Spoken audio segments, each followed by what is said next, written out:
Welcome to this deep dive session. Today, we're going to unpack a management concept that, despite its age, feels incredibly relevant in today's workplaces, the Peter Principle. That's right. We'll be exploring the original ideas from Lawrence J. Peter and Raymond Hull.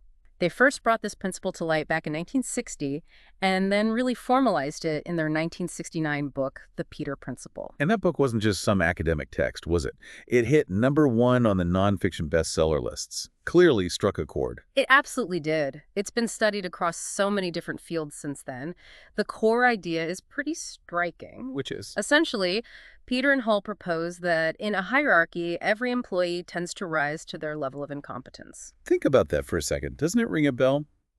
Maybe you've seen someone who was brilliant at their job, got promoted, and then, well, just didn't seem to perform as well in the new role. It's a really common observation, I think. And the Peter Principle digs into that paradox, the paradox of promotion. Well, success in your current role often leads to a promotion, right? But if you keep getting promoted based on past success, you might eventually land in a position where you simply don't have the skills needed. You've hit your ceiling. Okay, let's make that concrete. Like imagine a top salesperson smashes all their targets. Exactly. So the company, wanting to reward them, makes them a sales manager. But managing a team requires totally different skills, yeah.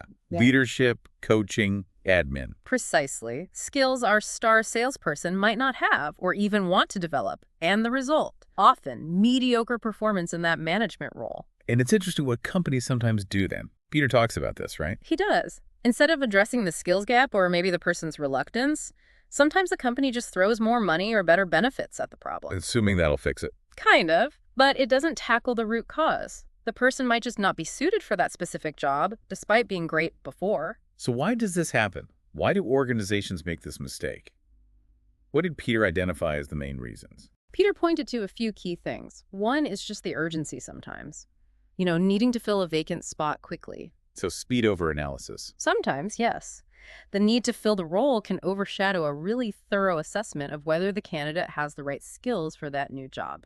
And there's that other big factor Peter and Hull mentioned, the whole idea of promoting based on past performance. Right. The assumption that being good at job A automatically means you'll be good at job B, which is usually higher up. Why do you think that idea is so persistent, even though it seems flawed when you say it like that? Well, I suspect it's partly because past performance is easier to measure. Sales figures, projects completed, those are concrete. Whereas assessing leadership potential or strategic thinking, that's fuzzier. Much fuzzier, much more subjective. So organizations often default to the hard data from the previous role, assuming success will just transfer, like promoting great technical managers to team leadership roles without specific leadership training. They're different skill sets. Okay, and this leads to a difficult situation for the employee too, doesn't it? This idea of getting stuck at your level of incompetence. Absolutely. Once an employee is promoted into a role they're not equipped for, they realize it. They might feel trapped. How so? Well, they can't really progress further because they're not performing well, but going back to their old job often feels like admitting failure, doesn't it? Yeah, that makes sense. So it hits their motivation. Definitely. Motivation, productivity. It can create this negative cycle of poor performance and feeling stuck. Have you ever seen that play out? I think I have, yes. You see a drop in engagement, maybe more frustration. So given this problem, what strategies do experts suggest to actually avoid falling into the Peter Principle trap? There are several tactics. A crucial one is setting promotion criteria based on the competencies needed for the new role, not just past performance in the old one. So evaluating specific skills and readiness for future challenges. Exactly. You can use tools like aptitude tests, case studies, coaching, mentoring, things that assess suitability for the next step. Another key strategy seems to be fostering continuous professional development. How can companies really embed that kind of learning culture? By making learning ongoing, you equip employees with the skills they might need before they're promoted. It minimizes the risk of incompetence later. So it's about planned strategic transitions. Yes, preparing people deliberately for future responsibilities through tailored training and development aligned with both their needs and the demands of higher-level roles. It's not just promoting reactively. And a third interesting strategy mentioned is using job rotation and lateral moves. What are the specific benefits there? Letting employees experience different roles broadens their perspective, expands their skill set, and can uncover hidden talents. Plus, it gives leaders a chance to see how people adapt their flexibility, those softer skills, in different situations. Okay, let's dig a bit deeper into the arguments for actively fighting the Peter Principle. What's maybe the strongest case for taking proactive steps? I think a core argument is simply identifying the right talent and skills from the start. Really evaluating what's needed for the new job, including leadership and management skills, if applicable. Without that clarity, promotion decisions are based more on assumptions than evidence. And linked to that, offering development and training programs seems essential. What kind works best? Programs that blend theory with practice seem most effective. Things like challenging projects, maybe temporary assignments in other areas, mentoring from experienced leaders.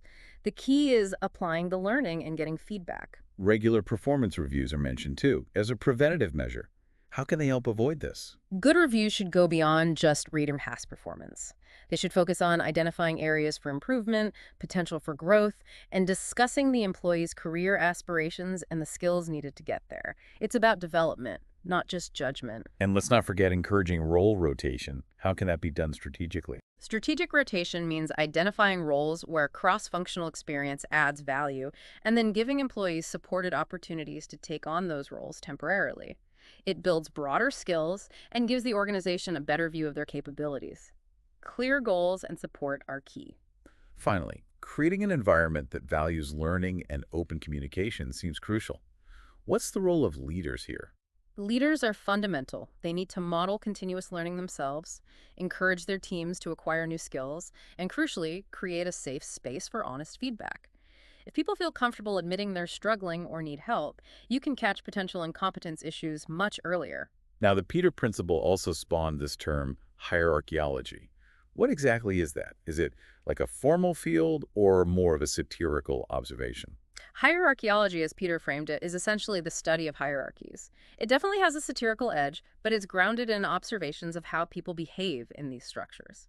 From his analysis, Peter identified several key manifestations of his principle. And what are those main manifestations? Well, first, the observation that over time, every post tends to be occupied by an employee who is incompetent to carry out its duties. Okay. Second, that the actual work in a hierarchy gets done by those employees who have not yet reached their level of incompetence. Right, the ones still climbing and still effective. Exactly. And finally, once someone reaches that level of incompetence, promotions stop.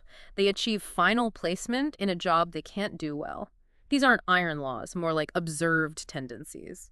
There's also this concept of creative incompetence. Can you explain that maybe with an example? Sure.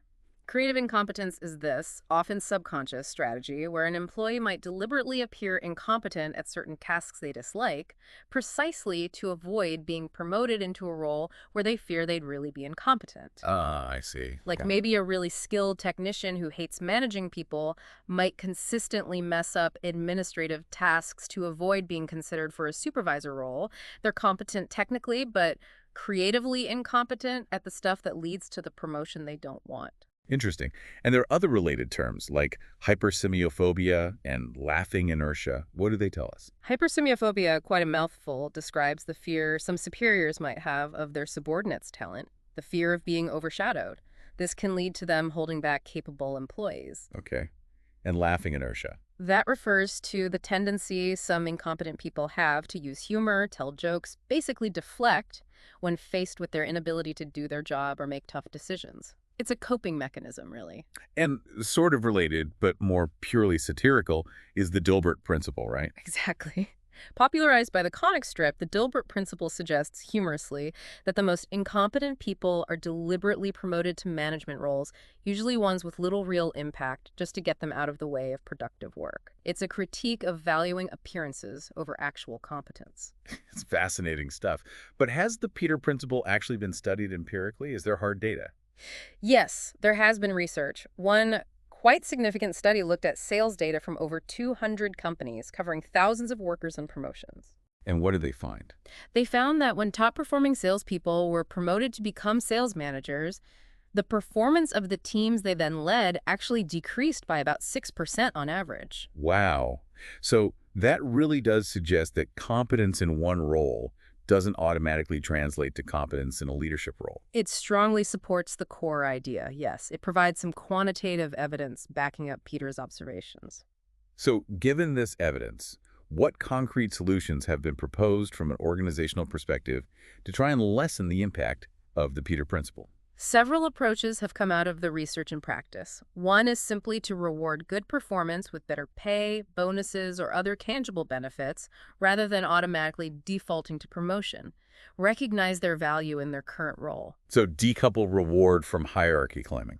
To some extent, yes. Another key solution is to invest seriously in leadership training before promoting someone to management. Really prepare them for the different demands. What about using that idea of creative incompetence from the company's side? That's an interesting angle. From the company's perspective, it means identifying roles where an employee is exceptionally valuable without needing promotion. Capitalize on their strengths where they are, potentially avoiding promoting them to a role where they'd be less effective. It's about optimizing talent placement. And task substitution was mentioned as a way to find someone's optimal level. How would that work? Task substitution involves looking at a job's responsibilities and perhaps reassigning specific tasks that are beyond the current holder's capabilities to someone else better suited, while giving the original person tasks they can excel at. It's about fine-tuning the role to fit the person's actual competencies. In academia, there was a mention of how university faculty are sometimes structured. What can other organizations learn from that? The idea is that universities often allow faculty to specialize in research, teaching, or administration. An exceptional researcher isn't forced into a purely administrative role they might hate or be bad at. So creating maybe dual career paths. Exactly. One path for technical specialist expertise, another for management. It values both without forcing people down a single hierarchical ladder where they might become incompetent.